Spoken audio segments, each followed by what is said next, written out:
l'article Les unités conflictuelles qui se poursuit donc cet hiver. Samuel a fait son mémoire de maîtrise chez nous sur l'œuvre de Mordecai-Richler. Il fait présentement, il a repris présentement des études de doctorat à l'UQAM sous la direction de Jean-François Hamel. Il a sa mémoire de maîtrise portait sur Richler, comme j'ai dit. Il va nous parler aujourd'hui de Mordecai-Richler, écrivain québécois. Il y a toute une polémique autour de savoir si Richler est un écrivain québécois, anglo-québécois ou canadien. Alors certainement, Samuel va nous parler de ça aujourd'hui. Je vais aussi mentionner le fait qu'il est chroniqueur de la rubrique Essais à l'aide québécoise.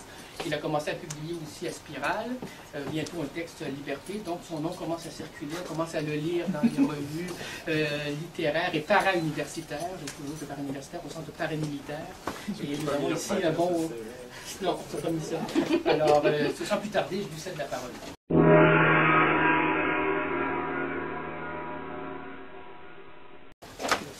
Alors, bonjour.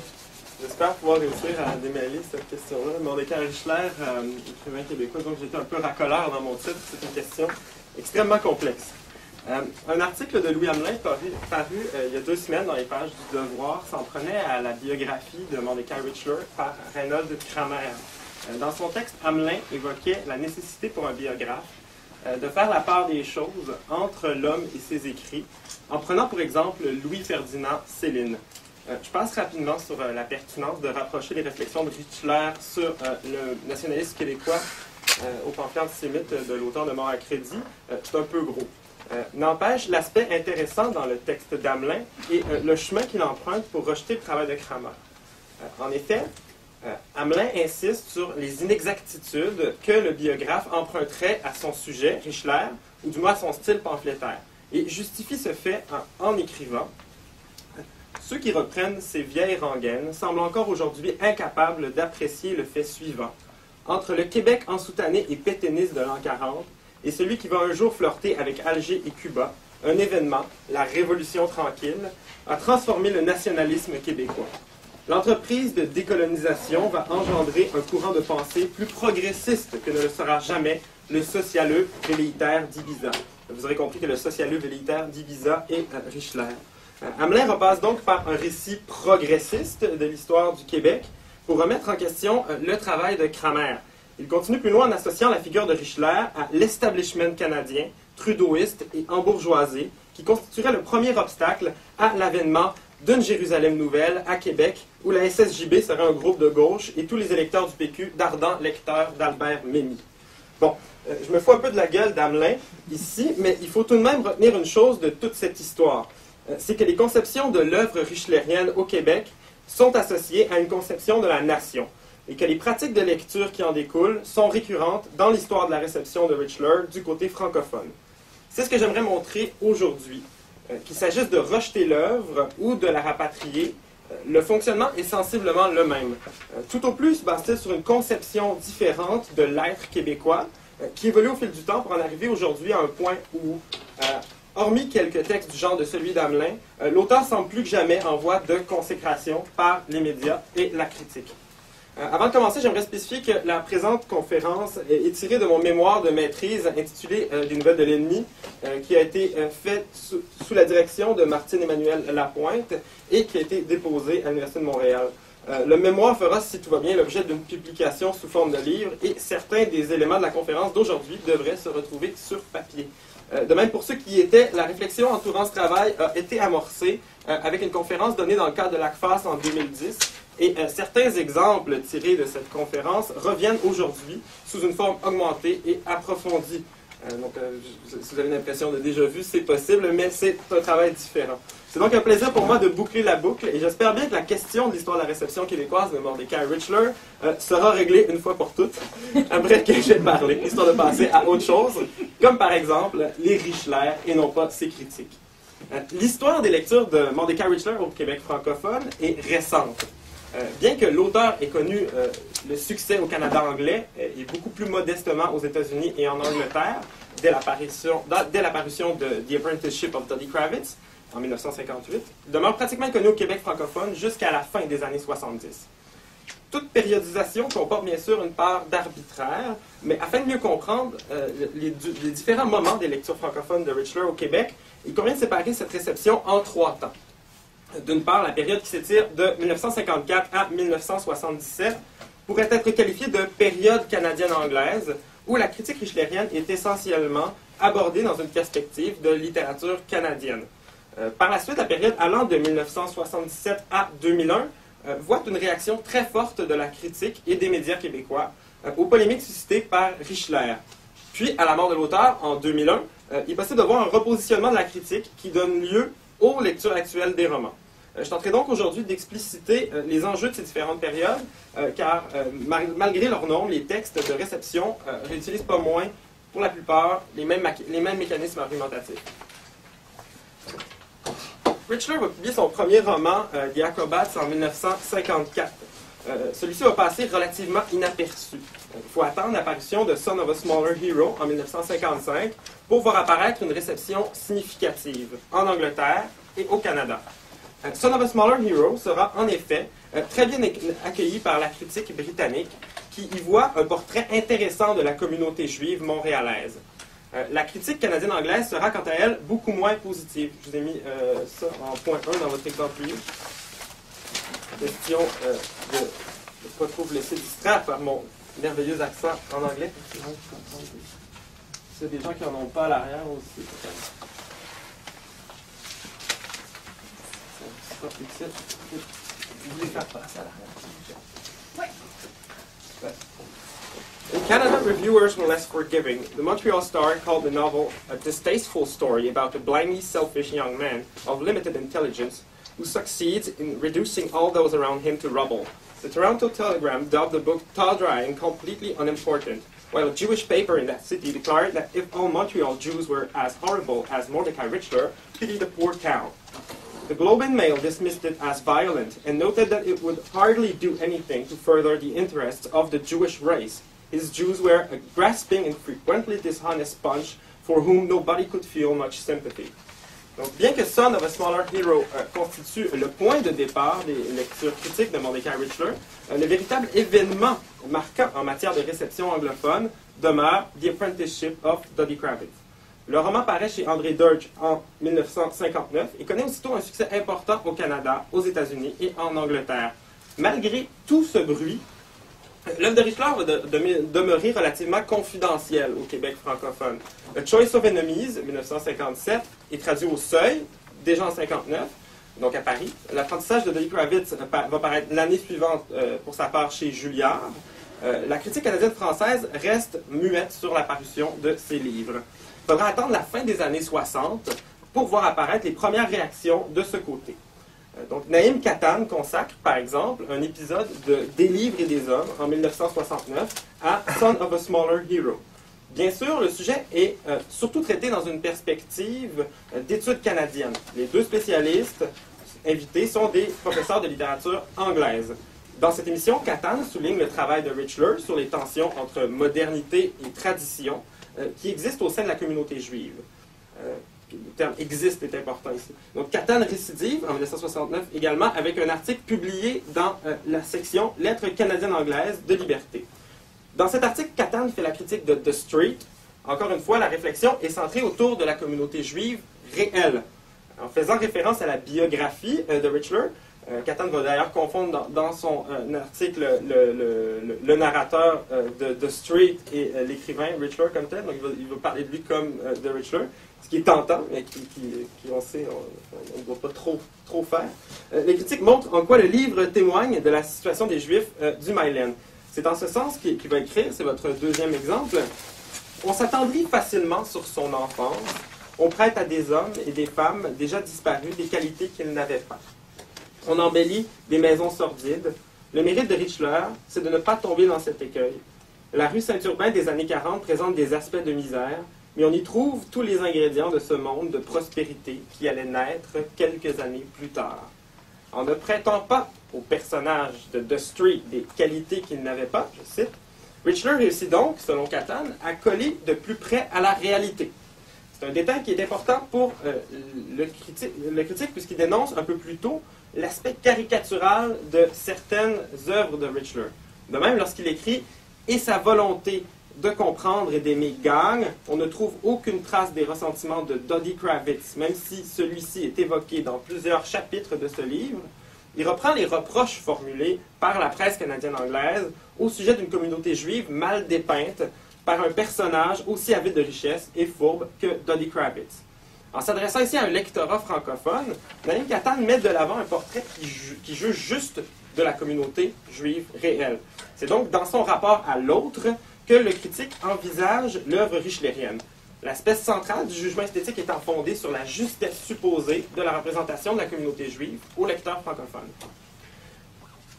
C'est également à la même époque qu'apparaissent les premières traductions québécoises, notamment celle d'une nouvelle intitulée « Cette année à l'Hôtel des Mille et Une Nuits » par Pierre Villon, qui paraîtra dans un numéro spécial de Liberté sur la littérature canadienne-anglaise. La traduction de The Street par René Chicoine suit peu de temps après, soit en 1969.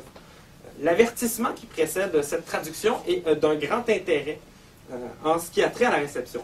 Pour se justifier, Chicoine écrit « Le lecteur s'étonnera peut-être d'entendre, entre guillemets, des personnages qui sont tous juifs s'exprimer comme des Canadiens français. Leur façon de parler pouvait-elle trouver une équivalence véritable dans la traduction? » Donc, cet extrait montre une prévention rhétorique peut-être, une prévention tout de même, de la traduction face à l'horizon d'attente d'un lectorat francophone qui serait susceptible de ne pas accepter de voir des personnages juifs s'exprimer comme lui. Chicoine poursuit en citant le passage où Richler rapproche la situation des Juifs de la rue Saint-Urbain et celle des francophones. Je cite Chicoine. Comme nous, écrit-il, ils étaient pauvres et communs, ils avaient des familles nombreuses et parlaient mal l'anglais. Le traducteur tente ici d'établir un pont entre les deux communautés en insistant sur leur similarité, de manière à faire accepter un transfert culturel qui ne va pas de soi en 1969. Puis, il écrit « Il est à espérer qu'à son insu, M. Richler a proposé la meilleure façon possible de reconstituer, au-delà d'un particularisme ethnique, la vie qui va. » Donc, Richler aurait donc un projet conscient qui ne serait pas de viser conscient, parce que c'est à son insu qui vise à écrire un livre pour l'humanité, mais ce qu'il ferait en fait consciemment, ça serait d'écrire un livre qui parle de juifs. Le reste ne serait qu'accidentel.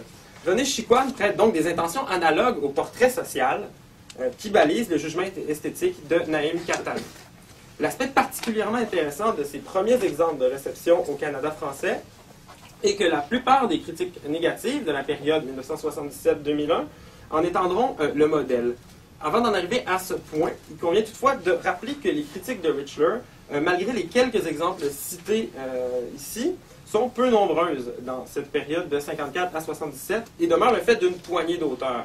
C'est pourtant à cette époque que seront traduits ses premiers romans, et ce, au Québec, même si plusieurs critiques comme Nadine Bismuth, Sébastien Côté, Dominique Fortier ou Gilles Marcotte s'en prendront par la suite à la faiblesse de certaines des traductions qui nous sont plus contemporaines, notamment le travail de Bernard Cohen sur le monde de Barney.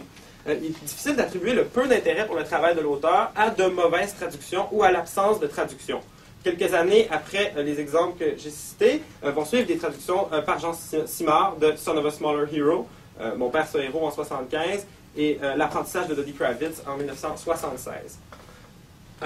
On en arrive maintenant au moment intéressant de toute cette histoire-là, les polémiques.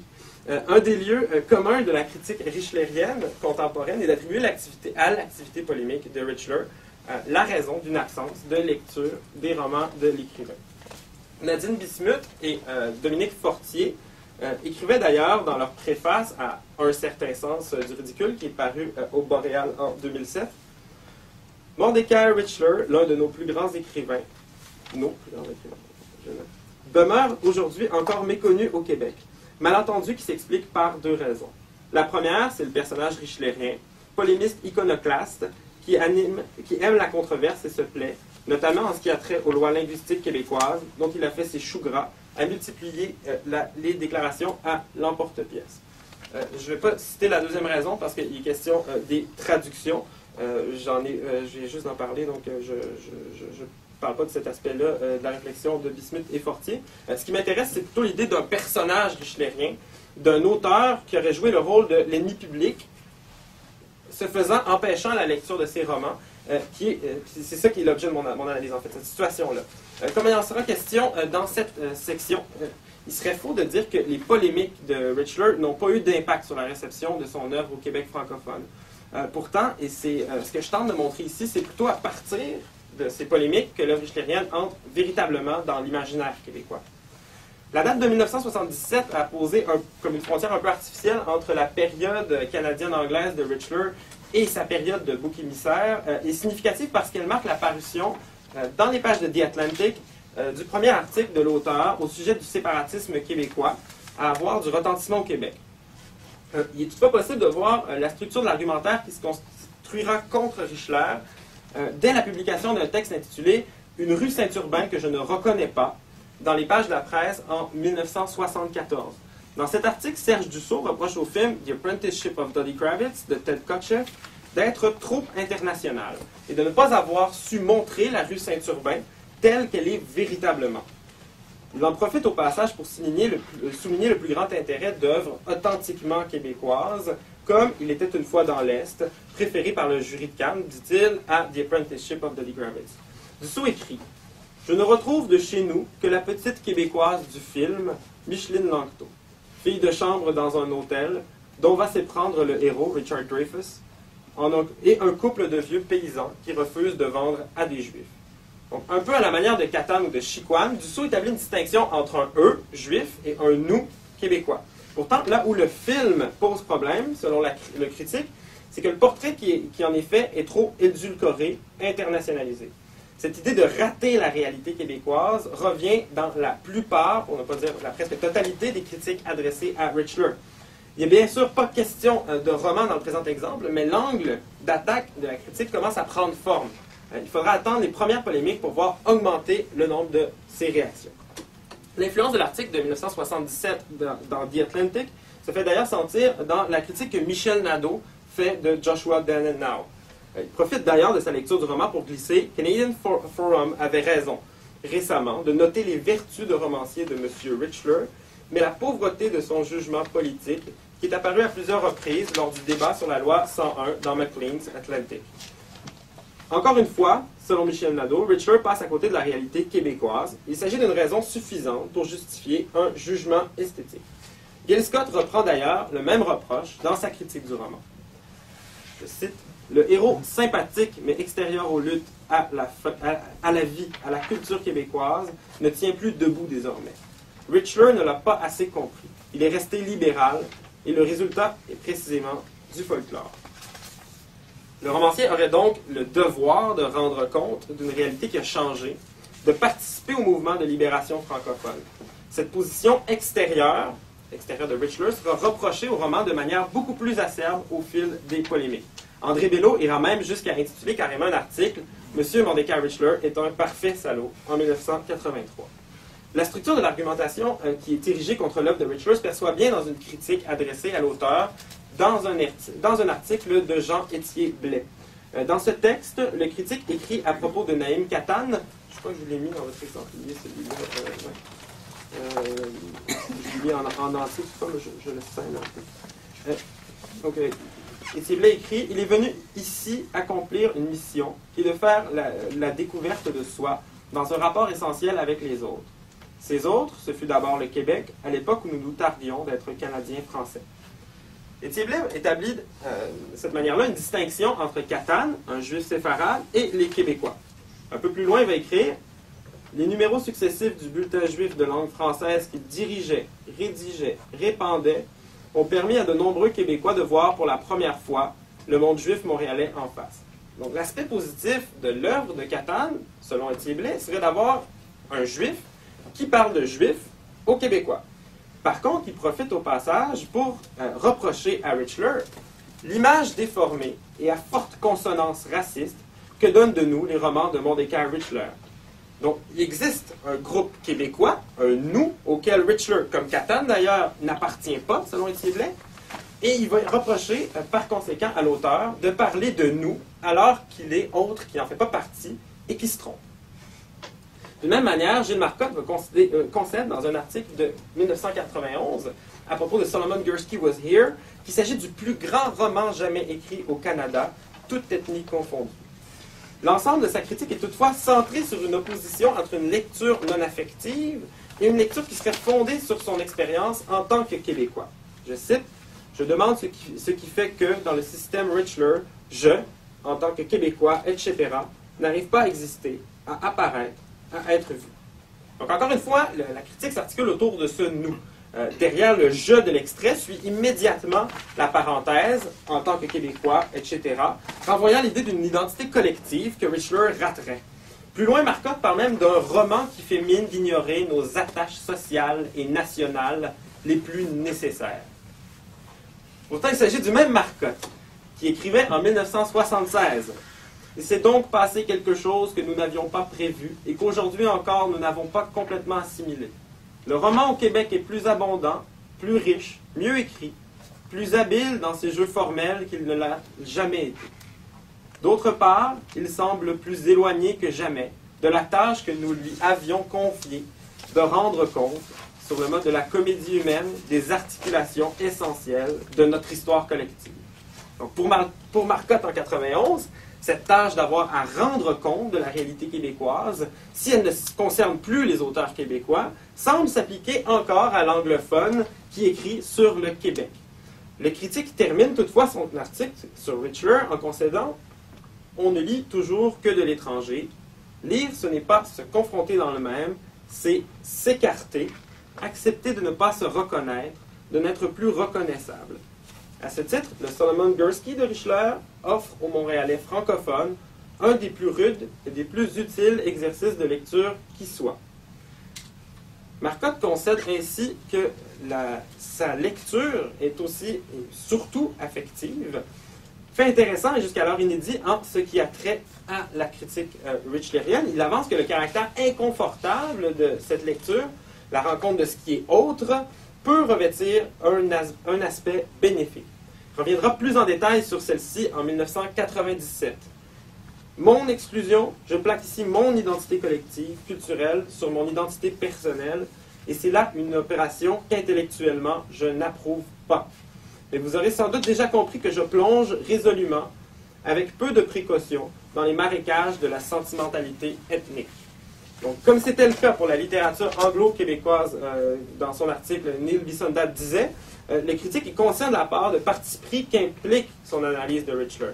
Mais il ne peut pas pour autant s'en départir. Il faut comprendre que la date de parution du premier article de Marcotte coïncide avec la publication de l'essai polémique Inside Outside dans le New Yorker, et que ces deux réflexions s'inscrivent dans la période entourant le deuxième référendum. Marcotte évoque d'ailleurs sa situation sociale en tant que francophone à Montréal pour expliquer l'origine de son point de vue. C'est le point 5 dans l'exemple unique. Je retrouvais là l'impression pénible que j'ai éprouvée tant de fois depuis que je vis dans la métropole, celle de ne pas exister dans tel quartier, tels établissements de cette ville, de ne pouvoir y être reçu dans ma langue, avec ma culture propre, de m'y sentir étranger. Cela m'arrive moins souvent qu'il y a une quarantaine d'années, lorsque je suis arrivé à Montréal, mais l'accumulation des occurrences a marqué ma sensibilité. C'est devenu presque une affaire de peau, malgré tous les beaux raisonnements que je n'ai cessé de me faire, malgré un intérêt de plus en plus marqué pour le Montréal anglais, malgré la conviction que la langue, la culture anglaise ont droit de citer dans ma ville. L'idée n'est pas ici de réfléchir sur la situation réelle des francophones de Montréal, mais plutôt de montrer comment la division qu'établit Marcotte entre le « eux » et le « nous » est ancrée dans un discours sur les conflits ethniques au sein de la métropole. La légitimité de parler au nom de sa propre communauté, que donnait la critique de la période précédente à un auteur, est en phase avec le rapport à l'ethnicité qu'on évoque ici. Même si Marcotte reconnaît la part éminemment émotive de cette réaction, elle n'en détermine pas moins son horizon d'attente et ses pratiques de lecture. C'est toutefois dans cette brèche désignée par le critique que la réception des années 2000 va s'engouffrer. En analysant le ressentiment provoqué par la perspective anglophone de Richler sur l'expérience québécoise, Gilles Marcotte laisse entrevoir la possibilité d'une lecture qui ne s'arrêterait pas aux résonances affectives de cet aspect du texte. Avant d'en arriver là, il faut rappeler que 1991 est une date importante dans l'opposition à Richler au Québec francophone. Alors qu'un plus grand nombre de spécialistes ou de critiques journalistiques s'intéressent à son œuvre durant les années 80, la publication de l'article Inside Outside va propulser Richler à l'avant-scène médiatique. Malgré le nombre difficilement calculable de réactions négatives, La publication de cet article dénonçant les politiques linguistiques et le passé antisémite du nationalisme québécois change peu de choses de la structure argumentative qui est déjà mise en place dans les années 80 et même avant. Donc, bien que les essais ne soient pas la question centrale de ma conférence, il demeure difficile de ne pas mentionner ces polémiques suscitées par l'article du New Yorker et par la sortie l'année suivante d'Au Canada, au Québec, qui va être traduit à peu près simultanément en français. Comme il y en a été question dans l'introduction, un travail de recension et d'analyse de cette période spécifique de la réception richelierienne a déjà été accompli, entre autres par Nadia Khoury dans son pamphlet « Qui a peur de Mordecai-Richler ». Dans cet essai, Khoury tente de faire je la cite, faire le point sur les questions non posées par la critique québécoise. En résulte une défense en règle des thèses de Richler en ce qui a trait au nationalisme québécois, à savoir une prise de position en faveur de droits individuels, choisir la langue d'éducation, la langue d'affichage d'un commerce au détriment de droits collectifs, protection du français, de la culture québécoise, etc. Plusieurs des observations de Nadia Khoury sont liées à ce qui a été évoqué ici. D'une part, cette omniprésence du « nous » dans les réponses à Richler. Une des réactions emblématiques de cette opposition entre lui et nous est sans aucun doute celle de Michel Bélanger en 1995. On ne peut pas vraiment le dire étranger. Je pense que l'expression exacte est qu'il n'est pas des nôtres. Il ne connaît pas le Québec. Je n'ai pas lu l'article, mais d'après ce que j'ai lu avant de Richler, il connaît Montréal, les cantons de l'Est et les Laurentides. Si vous pensez que c'est connaître le Québec, vous vous trompez. Il n'est pas des nôtres. Encore une fois, c'est dans un rapport à la collectivité québécoise que le travail de l'auteur est évalué.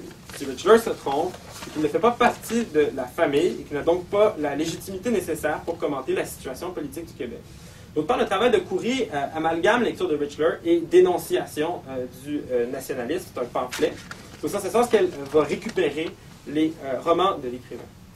Le livre constitue, si on le regarde, le livre en tant que livre, constitue une arme idéale, même physiquement. Si on regarde les arêtes, le poids, si on prend un gros livre comme Le Monde de Barney, c'est une arme encore meilleure. Je travaille ici un peu avec les possibilités d'inspirer des travaux de Stanley Fish, qui est toute critique, qui vise à mettre de l'avant un sens donné à une œuvre, vise également à se positionner au sein d'une communauté interprétative. Fish avance de manière un peu trop extrême, certes, que l'œuvre littéraire n'aurait aucun sens en soi, et qu'il existerait seulement un consensus autour de la nature de ce sens. Le reste serait affaire de rhétorique, d'influence et de jeu de pouvoir entre communautés interprétatives et au sein de ces mêmes communautés. Pour filer la métaphore du livre en tant qu'arme, il serait possible de parler en quelque sorte de balistique du livre. L'étude de réception viendrait ainsi à se poser la question suivante: vers qui lance-t-on l'œuvre richelierienne? Dans le cas de Khoury, la réponse est claire. L'essayiste se pose d'emblée en faveur d'un Canada multiculturaliste axé sur les droits individuels, pour lequel toute forme de nationalisme est une menace. En ce qui concerne la réception francophone de Richler au Québec, cette position est pratiquement un impasse. Elle se retrouve bien sûr chez plusieurs critiques anglophones, et chez Richler lui-même, mais la récupération de l'auteur durant les années 2000 va être étrangère à cette dynamique. Au contraire, c'est plutôt à un déplacement du nous auquel il est possible d'assister après la mort de Richler.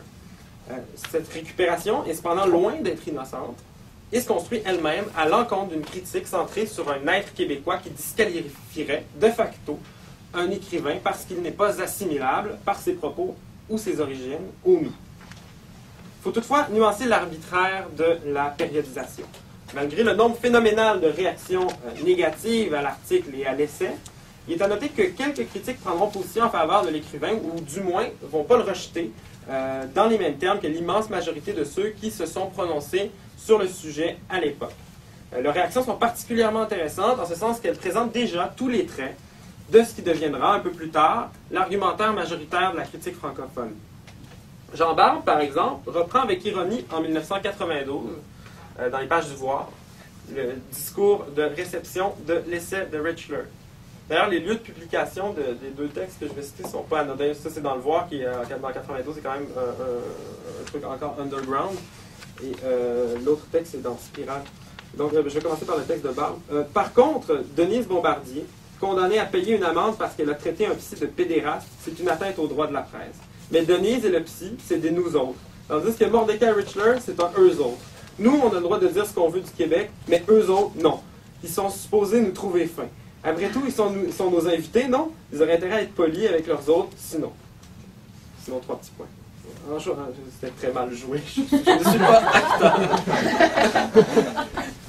On devrait avoir des acteurs pour les conférences. Ça serait merveilleux. En chaussant les bottes des détracteurs, Jean-Barbe critique directement ce rapport eux-nous. Je me rends compte que le rapport eux-nous se lit beaucoup mieux qu'il ne se prononce.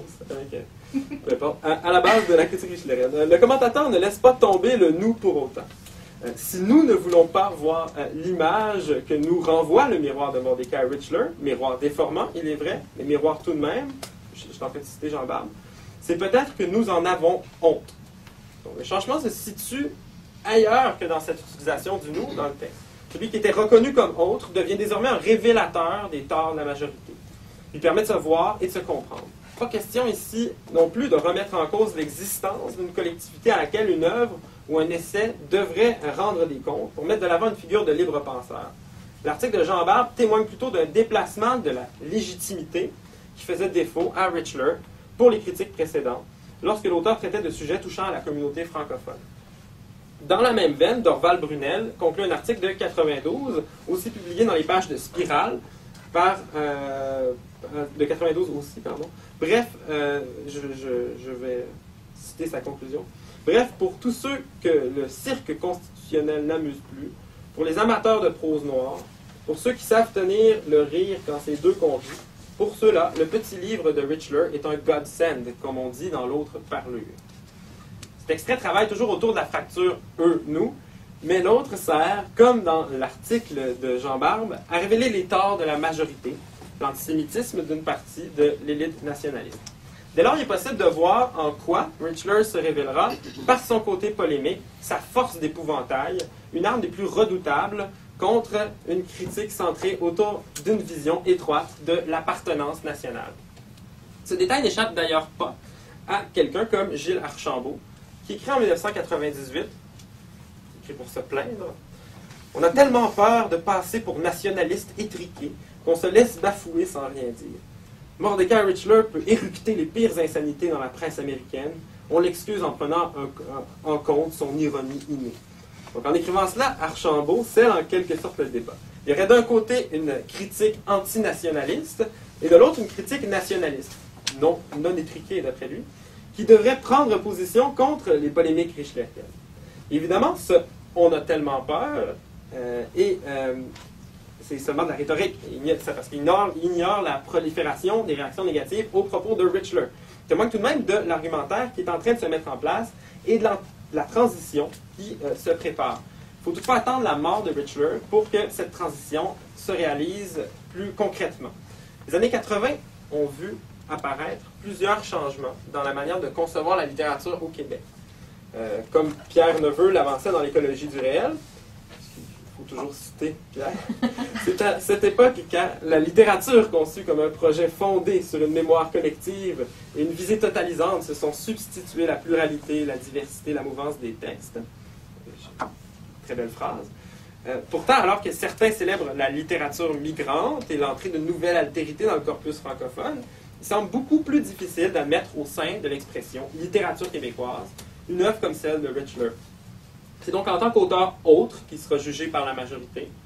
Cette opposition de la critique universitaire et de la presse généraliste aura pour effet de propulser Richler à l'avant-scène et d'en faire l'ennemi désigné des tenants d'une identité québécoise fondée sur la langue.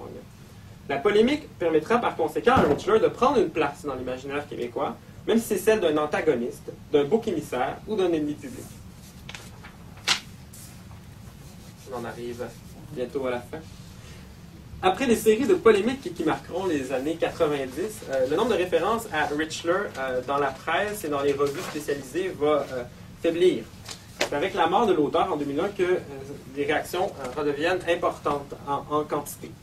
Si Richler a été encensé par quelques spécialistes pour sa description de la communauté juive montréalaise, puis rejeté par une partie importante de la critique pour avoir fait un portrait jugé illégitime de la société québécoise, les années 2000 sont certainement celles de sa consécration en tant qu'auteur montréalais ou québécois. Un mécanisme argumentatif, qui était déjà en partie en place dans les années 90, consistant à séparer le grand auteur du polémiste, va prendre toute sa force dans les années 2000 avec le rapatriement de Richler au sein de la littérature québécoise. Cette dynamique a d'ailleurs été identifiée avec justesse par Yann Hamel. Je cite Yann Hamel.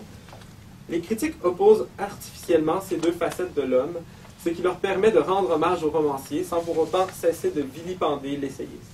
Ils font de la sorte l'économie d'une analyse approfondie des textes de fiction qui les amènerait à mieux saisir la complexité du rapport que l'écrivain entretient par l'écriture et l'imaginaire à l'endroit de l'identité québécoise francophone, mais qui risquerait de miner la position qu'ils adoptent d'emblée envers Richler.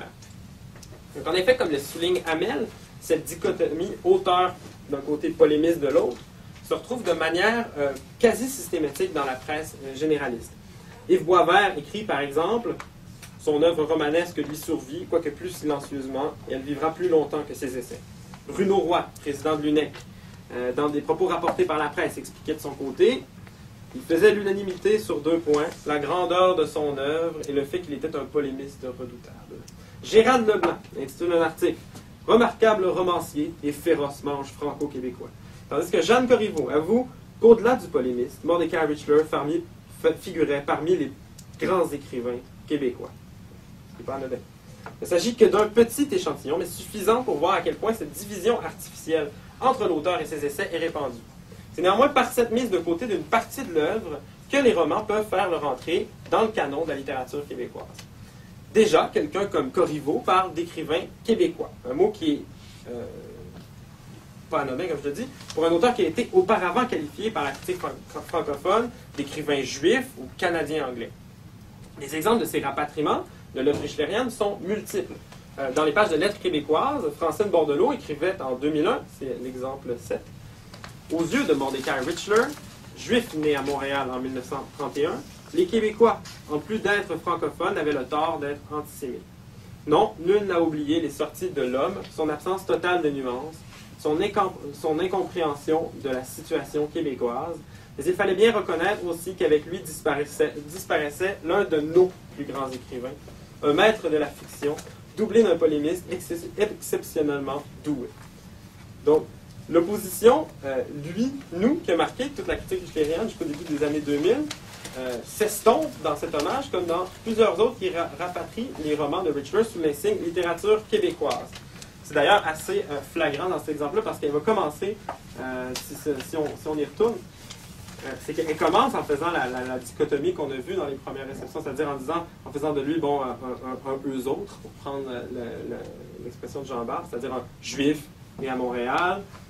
Il y a une opposition entre ce qu'il est comme juif et ce qu'il dit des Québécois. Puis peu à peu, en mettant de côté les essais, c'est-à-dire en l'espace de 3 phrases, c'est-à-dire que bon, il y a cette situation initiale, la deuxième phrase dans laquelle elle met de côté les essais, et puis après, il devient l'un de magie, il devient l'un de nos plus grands écrivains.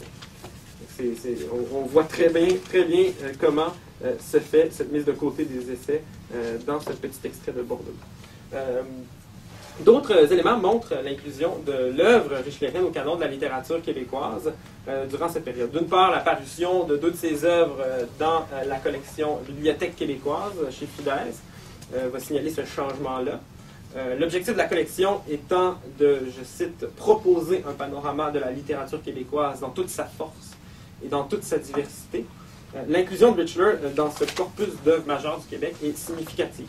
Une autre preuve de cette entrée dans le canon est la place accordée à Richler dans l'histoire de la littérature québécoise de Biron, Dumont et Nardou-Lafarge.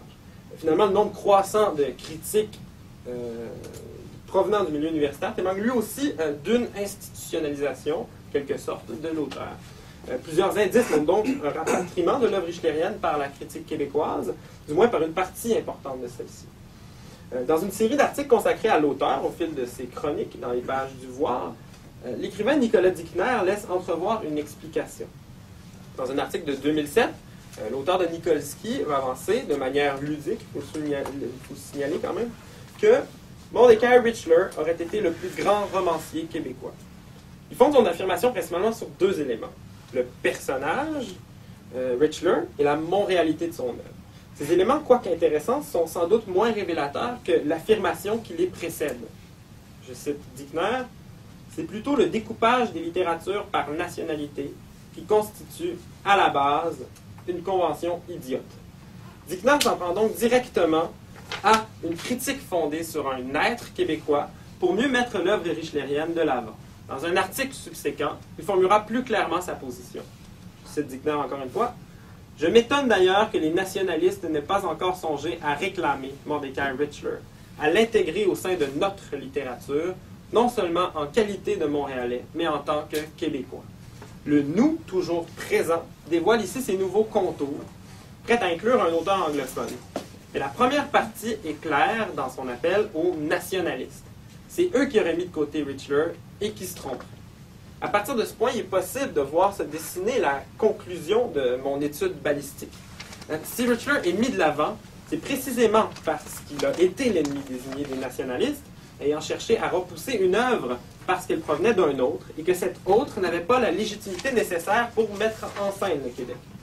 Toutefois, ce rapatriement ne se fait pas au nom de l'œuvre seulement, mais bien au nom d'un nouveau nous, aux frontières plus englobantes. Bien sûr, l'abandon d'une conception de la littérature comme élément du grand récit d'émancipation des francophones, conjugué à une conception moins restrictive de l'identité québécoise, ont permis une relecture de l'œuvre richelierienne, mais cette relecture-là n'est pas désintéressée du tout même, puisqu'elle est retournée contre une critique nationalisante. C'est donc au nom d'une nouvelle conception de la québécité, d'une nouvelle manière d'imaginer cette communauté, que l'ancien ennemi est réintégré, malgré lui, il faut le dire, au corpus national.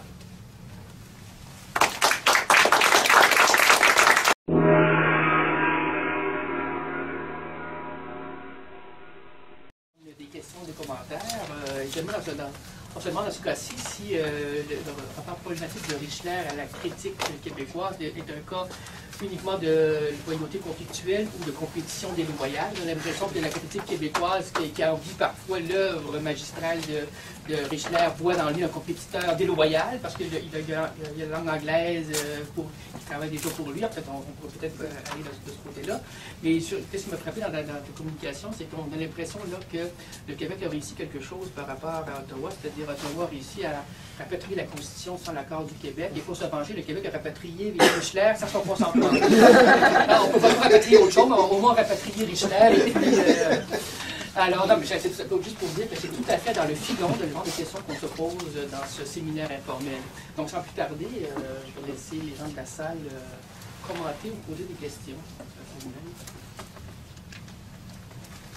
sur cette réception ou non-réception de Richler au Québec. Réception tardive. Oui. Est-ce que tu poursuis au doctorat dans cette ligne-là? Non, évidemment, comme il va y avoir le livre, il va y avoir des choses qui vont s'ajouter encore, donc c'est un mémoire qui ne meurt jamais.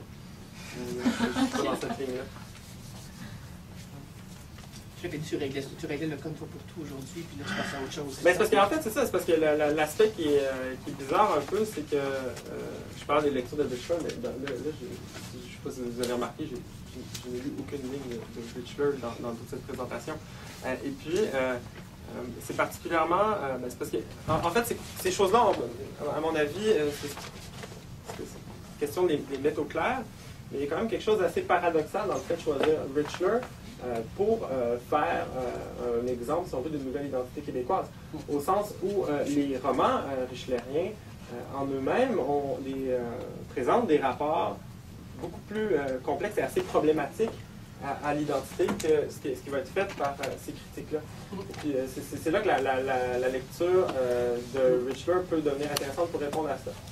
Sauf qu'en faisant ce parcours-là, c'est qu'on se rend compte qu'on ne peut pas vraiment sortir d'une lecture politique de Richler au Québec. C'est ça qui est un peu embarrassant. C'est-à-dire que, mais de toute façon, même pour des raisons institutionnelles, si j'avais voulu faire un texte sur l'argent dans Dobby Kravitz, si j'avais voulu faire mon mémoire là-dessus, j'en dis n'importe quoi, mais il n'aurait tout simplement pas passé au département. Si j'avais voulu le faire, il aurait fallu que je le fasse dans un département d'études anglaises. À ce moment-là, je le fais plus dans le même réseau. Donc, il y a ce positionnement-là par rapport à une identité québécoise est un peu inévitable, si on veut. Il fait de toute lecture de Richler en français au Québec une lecture politique. C'est ça qui est embarrassant un peu. Littérature comparée. Il y a des questions derrière? OK, parce que je pose de l'ordre dans lequel... Oui, il y a l'œuvre en anglais, on le sait. Il y a l'œuvre en français, traduite. D'abord, est-ce qu'on lit Richler en anglais? Qu'est-ce que tu en penses? Est-ce que les critiques que tu as citées l'ont lu en Ben, anglais oui, ou en oui, oui. français? Puis deuxièmement, si on reste du point de vue des francophones, est-ce qu'on a les outils pour décoder ce qu'il met dans ses œuvres, c'est-à-dire une description du milieu juif?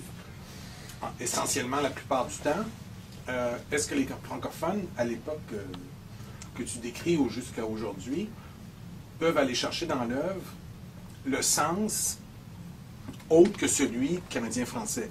C'est une question qu'on pose, là. Quand il traduit, par exemple, certaines coutumes, certaines perceptions, certaines réactions d'une communauté juive en particulier, à l'intérieur de sa culture, de sa pratique, de son positionnement, relativement à l'Holocauste, par exemple, relativement à l'État d'Israël, relativement à l'immigration.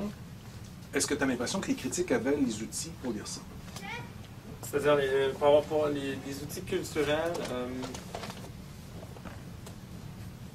je dirais qu'à l'époque où ça sort, il y a, évidemment, Richler, si on veut faire des rapports de proximité, va être plus près d'auteurs comme Saul Bellow, comme Norman Mailer, tout ça. Donc, au point de vue des codes de lecture, inévitablement, bon, c'est sûr que ça va être plus une critique d'études anglaises qui va être susceptible de s'intéresser ou de comprendre certaines des articulations de ça. N'empêche, la lecture qui a été faite au Canada anglais des œuvres, de l'œuvre richlérienne n'est pas pour autant une lecture qui n'est pas nationaliste. Je dirais même qu'elle est plus nationaliste que les lectures contemporaines qui sont faites au Québec.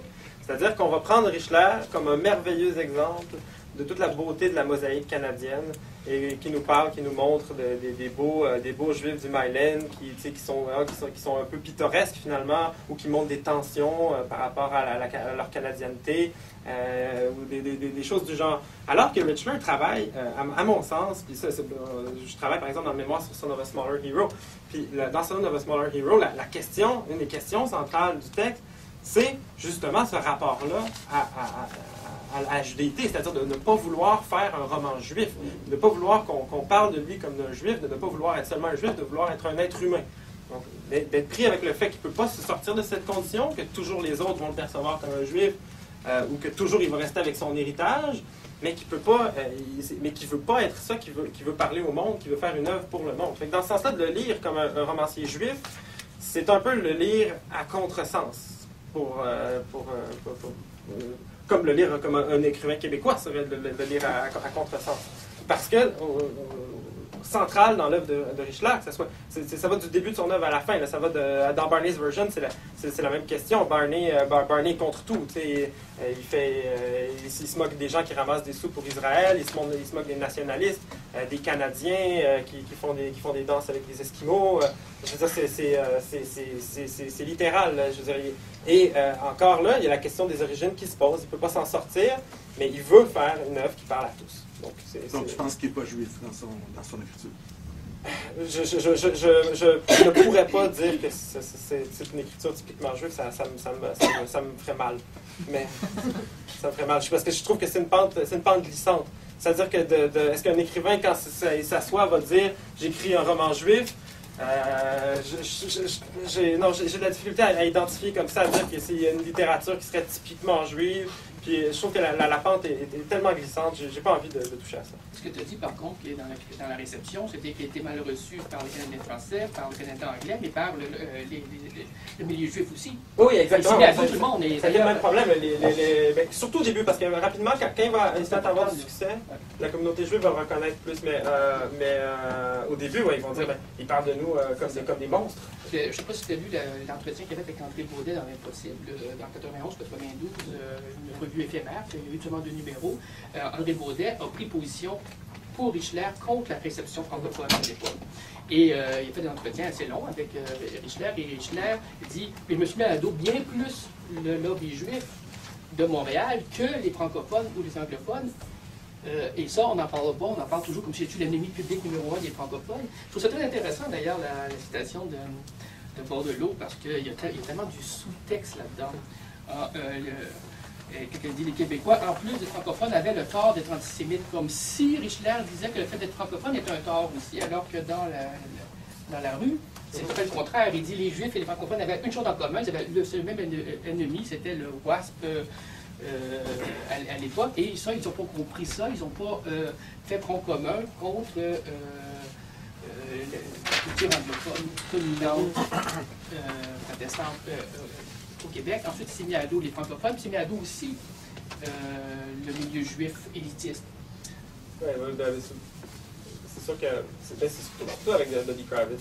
Ça a été vraiment comme un moment où, justement parce qu'il montrait Dodie Kravitz, c'est un peu un cliché antisémite, là, si on veut. C'est le juif arriviste qui veut faire l'argent à tout prix, qui est à faire toutes les magouilles possibles. Donc, les gens de la communauté juive se sont dit, ben, tu es chronique comme ça, envoie-nous au camp de concentration tout de suite. Là, mais c'est pas ça que Richard faisait. Richard n'était pas en train de dire que les juifs étaient tous des pourris, il était en train de faire un roman.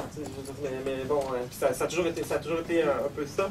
Et même dans les essais, à la limite, il est en train de faire un roman. C'est possible de dire. Oui, deux remarques. J'ai été très frappée lorsque vous parliez du texte critique d'Archambault, car que tu présentais comme un texte un peu charnière par l'utilisation du on, qui est une espèce de pronom un peu mou, hein, ni tout à fait le il, ni tout à fait le nous. Est-ce que ce pronom-là est présent dans d'autres textes critiques autour de Richelieu? Est-ce qu'il y a d'autres moments où on essaie comme ça de créer une espèce de lieu qui serait neutre?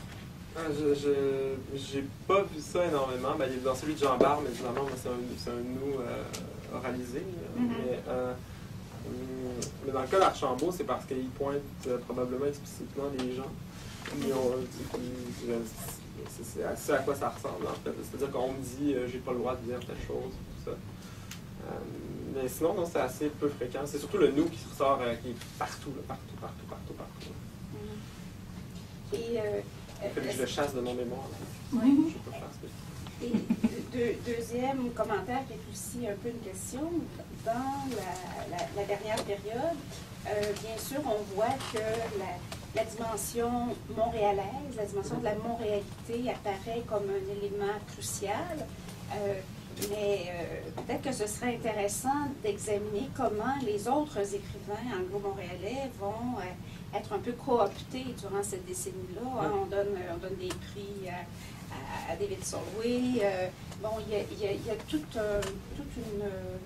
une reconfiguration de l'espace littéraire montréalais qui vise à inclure les anglo-montréalais. Donc là, dans cette perspective-là, c'est certain qu'il faut déplacer Richelieu aussi. Là, on n'a pas beaucoup de choix. Ouais, c'est ça, je parlais seulement de Richard, mais évidemment, ça va de pair avec tout un travail critique d'une part, mais tout un travail du milieu culturel par rapport à la littérature anglo-québécoise, avec des festivals comme Métropolis Bleu. Évidemment, avec les années 2000, la littérature anglo-québécoise a pris une place plus importante. Même le terme est apparu. Il n'était pas véritablement là avant. Puis un truc, mais c'est ça, si on regarde du côté critique, évidemment, je parlais de l'histoire de la littérature québécoise. Eux vont faire un geste plus polémique en y allant directement, en disant bon, il faut une histoire de la littérature québécoise qui ne prendrait pas ça en compte, qui ne prendrait pas le côté anglophone, perdrait des bouts. Du côté de la vie littéraire, ils vont le faire aussi, ils vont rentrer les écrivains en d'autres langues. Par contre, ils vont y aller par la zone grise. Donc, c'est vraiment, ils mettent une zone grise au coin, puis c'était encadré, intitulé « Écrire en d'autres langues ». C'est vraiment une approche par la zone grise. Fait que tu as différentes approches qui réintègrent peu à peu ces écrits frontaliers, si on veut, de la littérature québécoise. Ça va de pair avec plein de questionnements entourant la notion de littérature québécoise et de littérature nationale, parce qu'il ne faut quand même pas oublier que le concept de littérature québécoise, c'est un concept politique à la base. Donc, nécessairement, quand on se met à réfléchir là-dessus, on n'a pas le choix de toucher à des questions politiques entourant la nation. Est-ce que, justement, tout dans ce film-là, est-ce que ça règle quelque chose de passer de Québécois à Montréal, Montréalité? Parce que tu dis qu'il n'y a pas de problème, je pense, de dire de réfléchir que c'est un écrivain montréalais. Garde Scott va dire à l'école québécoise qu'elle se considère comme une écrivaine québécoise montréalaise, qui écrit en anglais. Régine Robin, elle, au contraire, elle écrit en français. Elle va dire toujours, je me suis ni québécoise, canadienne, ni de toute façon, mais je ne me reconnais pas cette identité-là, mais à la limite, je me reconnais comme montréalaise. Et c'est intéressant. Mais est-ce que juste le fait de passer de Québec à Montréal, de Québécois montréalais, on règle le problème? Et là, on n'a plus le droit de parler d'anglais, français, on n'a plus le droit de parler on a juste un terme un peu plus neutre. Ou est-ce que ça ne reconfigure pas quand même les loyautés conflictuelles autrement? Ça peut t'entendre là-dessus. D'une certaine façon, oui. Puis d'ailleurs, la droite, moi, j'avais étudié ça un peu pour le travail de mémoire, mais j'ai laissé tomber finalement de d'écrire au-dessus. J'ai encore mes notes, tout ça, mais sur la nouvelle droite au Québec, qui va justement décrier l'identité montréalaise. Ça va être son cheval de bataille. Comme l'identité montréalaise va être perçue comme une identité multiculturelle, qui n'est pas vers une identité nationale qui serait ethnique dans le sens classique du nationalisme. Puis c'est ce que la nouvelle droite va décrier beaucoup. Donc, des gens comme Mathieu Bock-Côté, comme la Radio de Québec même, ça, on ne prend pas des intellectuels nécessairement.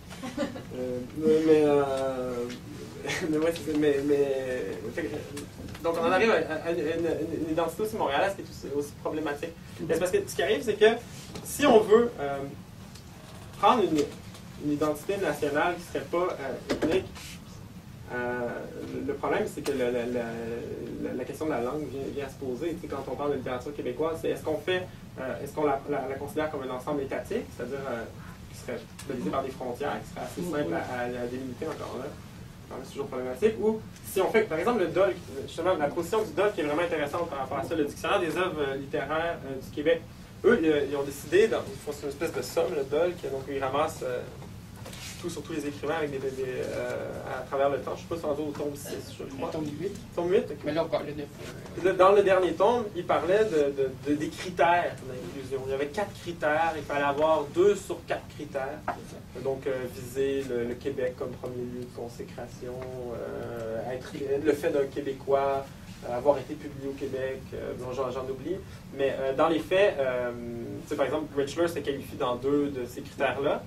Mais c'est comme il est publié au Québec, il est québécois, il est né au Québec. Donc, théoriquement, c'est publié québécois, mais dans les faits, aucun auteur anglophone est dans le DOL. Parce que le seul critère qui n'est pas indiqué, c'est la langue. Oui, c'est ça, exactement. C'est le seul vrai le plus biologique. Le seul vrai critère, c'est la langue. Donc, on est encore. Puis là, avec ça, il rentre des Franco-Ontariens, puis des Antonine Maillet, des Acadiens, on arrive avec une conception, finalement, d'une littérature québécoise qui est une littérature canadienne-française.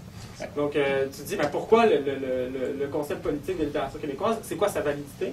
Dans une idée où on arrive avec un concept de littérature canadienne-française, c'est la même affaire, tu sais. Fait que là, bon, OK, montrer la jupette comme ça, si tu veux, mais de quelle nation on parle, justement? Tu sais, une nation qui prend d'autres francophones, mais bon, quand ils font leur affaire, une espèce de centre, bon, je sais pas.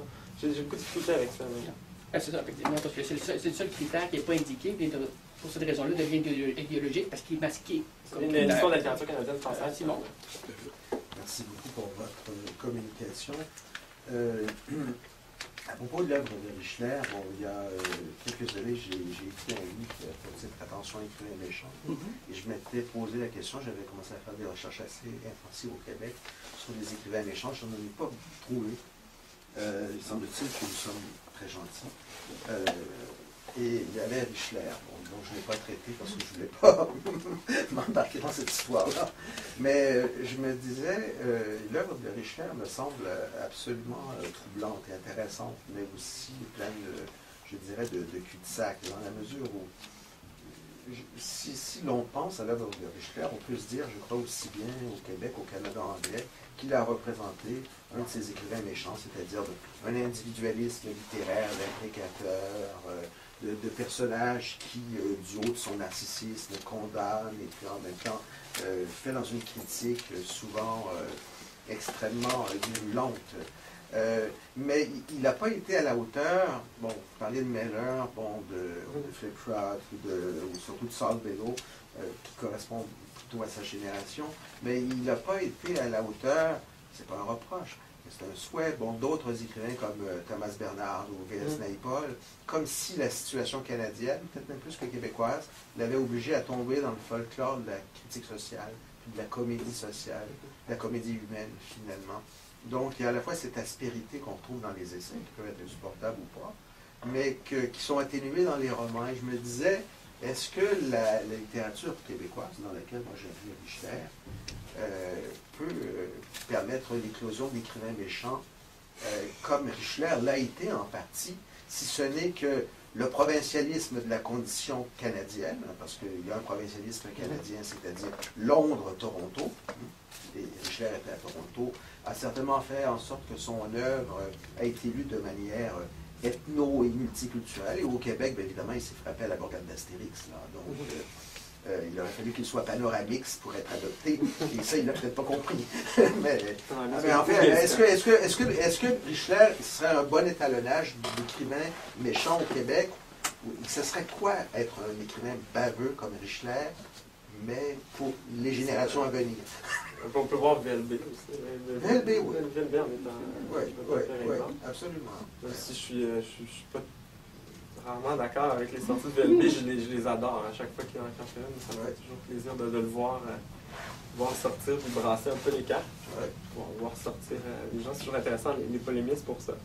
Je pense pas que c'est mais il y a des problèmes aussi très terre à terre, là, je veux dire, du fait que c'est une petite institution où tout le monde se connaît, le côté provincialiste, en fait, qui est là où quand on se trouve à tirer sur quelqu'un, on tire toujours sur un ami à côté ou quelque chose du genre. Tandis que Richler, justement, n'avait pas le problème à tirer sur ses amis. Il l'a d'ailleurs fait à plusieurs reprises dans ses chroniques. Et c'est pour ça qu'il c'était un allié politique très mauvais à avoir. Non, c'était très dangereux à utiliser. Parce qu'il y a plusieurs cas, justement, dans ces chroniques là, qui sont fort intéressants, d'ailleurs, qui n'ont pas été assez traduits. Ce que Bismuth et Fortier ont fait en traduisant un certain sens du ridicule, c'est déjà un bon travail. C'est vraiment très intéressant ce qu'il y a là-dedans.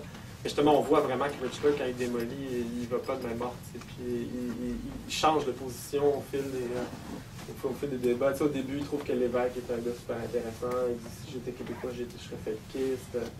Puis à un moment donné, il vire carrément le capot. C'est pour ça que la thèse de Coury, par exemple, comment dire, que Richler est un allié absolument dangereux. Je veux dire, tu ne vas pas t'acoquiner à quelqu'un comme ça pour défendre une thèse politique, parce que c'est pas lui qui te fait l'écrivain. Donc, il est totalement... Les gens d'Alliance Québec avaient fait ça au début, puis ça a été justement dans le feu, le sang, il l'insulte tout le temps, il rit de lui dans son livre. Tu sais, je veux dire, il se fout de sa gueule là, dans Barney, d'ailleurs. Il y a toujours le côté roman à clé chez Richler. Là. Il avait tendance à régler ses comptes dans ses romans. Puis, je veux dire, avec A.M. Klein aussi dans Solomon Gursky, c'est assez épique. Qui devient Moses Burger, puis qui fait son livre de Burning Bush, qui est son principal livre. Mais en tout cas, non, c'est vraiment, c'est un méchant, oui, je pense que oui. Mais s'il peut y en avoir d'autres, évidemment, il y a toujours des méchants, des Pierre Falardeau, des VLB. Mathieu Bocoté. Mathieu Bocoté, oh my god. Non, mais c'est ça, la méchanceté est telle politique. La différence entre être méchant et être idiot. C'est une marche quand même à ne pas franchir entre la méchanceté et l'idiotie. Questions, commentaires? Ça va circuler. Oh, c'est même capté sur vidéo. J'ai pas de problème, monsieur Bock-Côté, c'est très bien ce que je pense de ces textes. Voilà. C'est tout? Bon, mais je remercie encore une fois Samuel pour cette précise.